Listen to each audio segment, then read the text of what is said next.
protected you sa isang interview. Hindi ko nga sinabi na sinakal mo ko, 'di ba?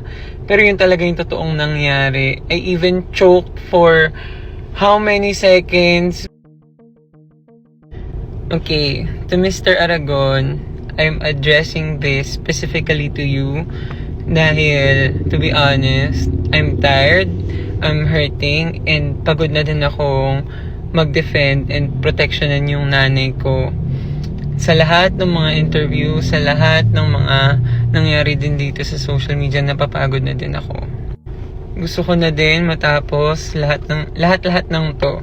And hindi ko din alam kung saan nanggagaling yung galit mo dyan sa puso mo. Kasi, to be honest, dapat naman, 'di ba, full of love tayo eh. Pero wala naman kasi talagang perfect na Christian. Pero at the same time, bakit wala nang grace, wala nang compassion, di mo kayang magbigay ng grace and compassion. Tapos, bakit kailangan mo sirain yung sarili mo? Bakit kailangan mo din ako sirain? And honestly, pagod na ako. Hindi ko alam kung kailan matatapos to. I even protected you sa isang interview. Hindi ko nga sinabi na sinakal mo ko, 'di ba?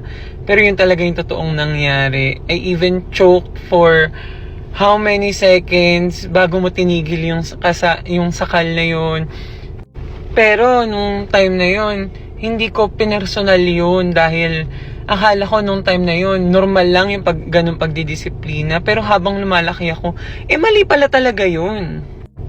And pagod na ako. Tama na. And wala akong intensyon na sirain ka.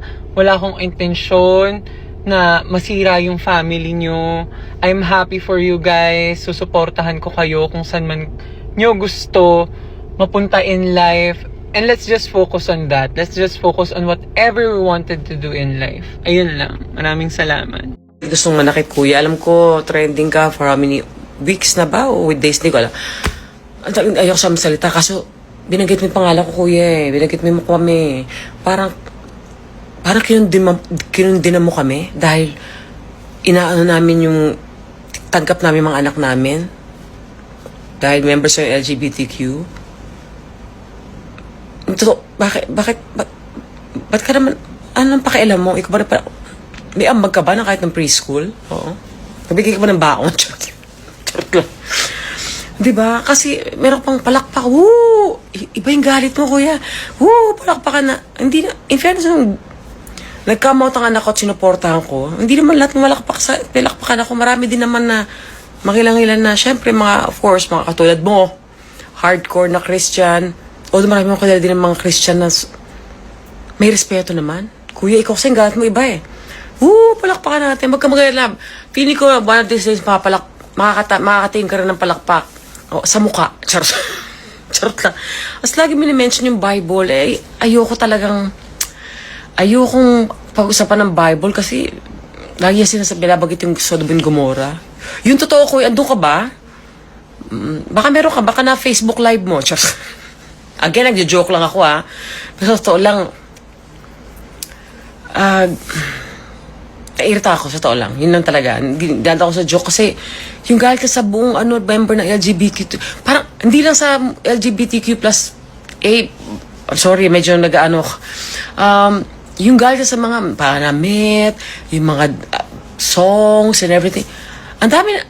So, yun na kayo pumunta sa langit. 7? Naniniwala ako si Lord accommodating.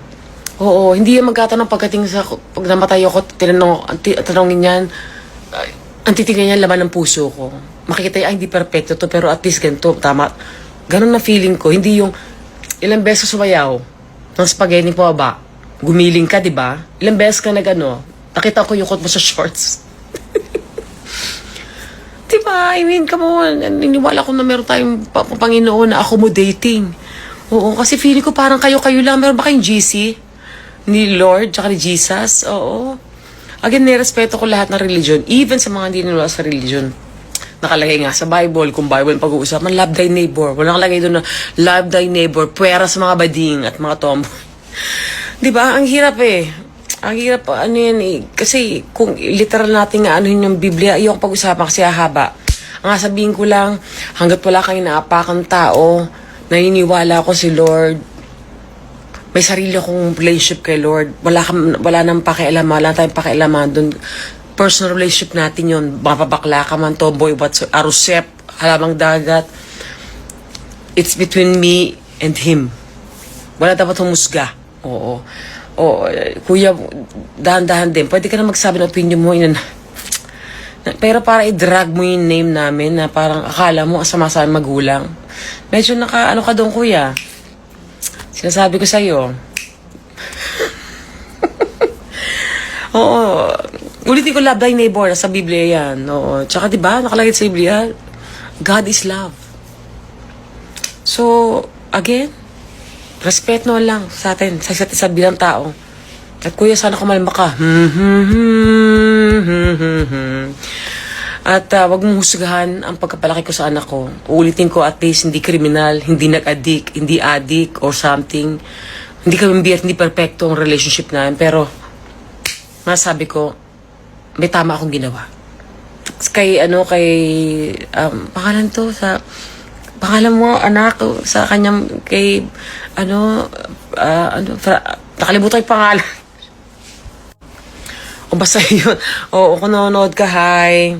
I'm so proud of you. At I'm pretty sure maraming sumusuporta sa'yo. At, teka lang, at dahil dyan, spread love. At, again, respeto natin ng isa't isa sana. At kalma. Kumalma ka, kuya. Yun lang. Alam ko may mga nega pa rin dito para walang pakialam. Himwa. So since napapag-usapan natin itong mga sex bomb, and I know them, I know IC, kasama ko sila, nagano ako, day 17. Pag tinignan mo sila ngayon, kuya, yung mga sinasabihan mong mga sex bomb dancers, lahat sila matino ang buhay nila, maayos. Yung Ibsa, si Ira, from Australia, lumipad dito just to join the performance. Si Mia, maraming branch siya ng sangyupsal niya. Si Aifa naman, may Octoboy. Yung isa asawa ng Vice Governor. Yung isa asawa ni Jason Zamora na alam din naman natin na Christian din. So, bakit pagdating sa'yo parang mali kaming lahat? Parang ikaw lang kinakausap ni Papa Jesus, kami hindi. So, nagpakita ng legs. Alvin, alam mo, papunta ka sa restaurant ko, makikita mo singit ko. Kaya, alam mo, sinuot ko pa naman tong perlas ni Lucy Torres at para sabihin ko niya sa'yo na, kuya, gising-gising tayo sa katotohanan. Diba? Ang isang tao, pag mahal mo. Hindi mo pwedeng baguhin. At saka, kuya, yung mga sinasabi mo dyan, hindi mo pwedeng i-impose sa asawa ko yan. Paano na ako magpapanti-pantihan? Kaligayahan ko yun. So, yung amats mo, okay lang naman yan na inamats mo yung Bible. Wala naman kaming issue dyan. Kasi nung nagdodroga ka nga, hindi ka nga namin ginudge eh. Tapos ngayon na nagbago ka, lahat kami ginudge mo. Diba? Hindi niya, siya lang ang tropa ni Papa Jesus. Yung kaming lahat dito, hindi kami. Diba? Kuya, okay lang yan. Alam mo, hindi nakakatulong sa pagkatao mo yung mga sinasabi mo. Marami din akong kaibigan na nagdroga, nagbago. Hindi naman ganyan yung opinion nila. O baka hindi nila inamats yung Bible.